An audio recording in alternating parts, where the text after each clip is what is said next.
अस्सलाम वालेकुम। आज की इस वीडियो में हम बात करेंगे छाती के कैंसर के बारे में। जैसा कि आप सबको पता है कि अक्टूबर का महीना जो है वो छाती के कैंसर के महीने के तौर पर मनाया जाता है।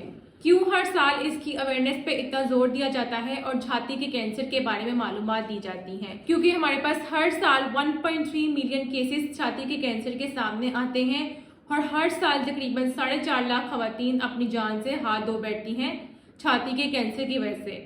तो आज की इस वीडियो में हम जानेंगे कि छाती का कैंसर क्यों होता है, इसकी इलामात क्या हैं और इसका इलाज कैसे मुमकिन है। तो बने रहिए मेरे साथ इस वीडियो में आखिर तक। अगर तो आपको मेरी वीडियोस पसंद आती हैं तो please subscribe to my channel and like my videos. आइए चलते हैं अपनी वीडियो की तरफ। अब हम जानेंगे कि बढ़ते हुए छाती की कैंसर की आखिर वजूहात क्या है। छाती के कैंसर पे बहुत ज़्यादा रिसर्च हो चुकी है, बहुत ज़्यादा स्टडीज़ हो चुकी हैं, लेकिन कोई इसकी स्पेसिफिक वजह जो है वो सामने नहीं आ सकती। लेकिन कुछ स्टडीज़ ये सजेस्ट करती हैं कि जेनेटिकली मुंतकिल होता है, यानी कि अगर किसी की वालदा में या उनकी नानी में या उनकी पीछे से परनानी में कोई इसकी ऐसी हिस्ट्री पाई जाए छाती के कैंसर की, तो मुमकिन है कि ये आप में और आपकी आगे नेक्स्ट बच्चियों में पाया जाए। ये यानी कि ये जीन्स के लेवल पर ट्रांसफ़र होता है और ये बीमारी जीन्स के लेवल पर चलती है। तो आपने अगर किसी की फैमिली हिस्ट्री पाई जाती है ब्रेस्ट कैंसर की, तो आपने खसूसन ध्यान देना है कि आपके और या आपकी बच्चियों में ऐसे कोई सिम्टम्स तो नहीं आ रहे या उनके ब्रेस्ट में कोई तब्दीलियां नज़र तो नहीं आ रही। अगर तो कुछ ऐसा आपको महसूस हो रहा है तो खसूसन आपने उसको नज़रअंदाज नहीं करना और अपने डॉक्टर से फौरन रजू करना है। अब हम देखेंगे कि छाती के कैंसर की इलामात क्या क्या हो सकती हैं।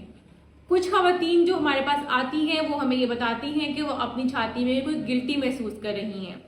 अगर तो कोई लोग अपनी छाती में गिल्टी महसूस कर रहे हैं तो उनको देखना है कि उसकी पोजीशन क्या है, यानी कि वो किस जगह पर है और उसका साइज क्या है। आया कि उसका साइज आपकी माहवारी के साथ साथ बढ़ रहा है या फिर माहवारी खत्म होने के साथ उसका साइज जो है सुकड़ रहा है।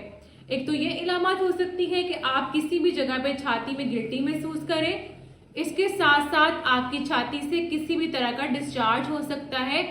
मोस्ट सिग्निफिकेंटली वो ब्लडी डिस्चार्ज हो सकता है या वो किसी बगैर रंग का क्लियर डिस्चार्ज हो सकता है। अगर तो ये दो तरह के डिस्चार्ज आप देखें, या तो ब्लडी डिस्चार्ज इसके साथ साथ या कोई कलरलेस डिस्चार्ज आप देखें, तो ये बहुत सिग्निफिकेंट होता है। ये एक ऑब्वियस सिम्टम हो सकती है ब्रेस्ट कैंसर की, इस पे आपने ध्यान देना है।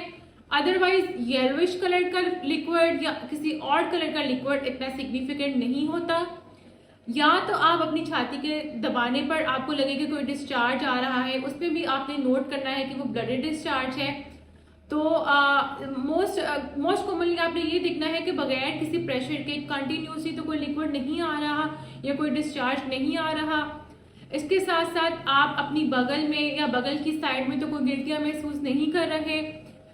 ये भी एक बड़ी इलामत हो सकती है। कैंसर में ऐसा होता है कि जिस साइड का कैंसर होता है उसकी ऑपोजिट साइड वाली बगल में भी गिल्टियाँ वगैरह बढ़ना शुरू हो जाती हैं। तो आपने खसूसन ये नोट करना है कि अगर आपकी साथ साथ बगल में भी गिल्टियाँ हैं और आपको ब्रेस्ट में भी गिल्टी है, तो ये आपने इसको नोट करना है और फौरन अपने डॉक्टर से रजू करना है। इसके साथ साथ कुछ खवातीन ये रिपोर्ट करती है कि उनका जो निप्पल है वो अंदर की तरफ जा चुका है, यानी निप्पल जो है वो अंदर को चला जाता है। ये भी एक कैंसर की वजह हो सकती है कि उसकी आपका निप्पल जो है वो डी शेप हो जाए गिल्टी की वजह से या कैंसरस सेल की वजह से।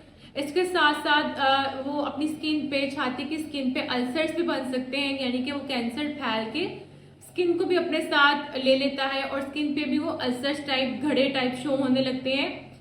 ये भी एक इलामत है। आपने इन अलामात को खसूसन नोट डाउन करना है और फौरन अपने डॉक्टर से रिव्यू करना है। छाती का जो कैंसर है वो अगर अर्ली स्टेज में डिटेक्ट हो जाए तो इतना जानलेवा नहीं साबित हो सकता।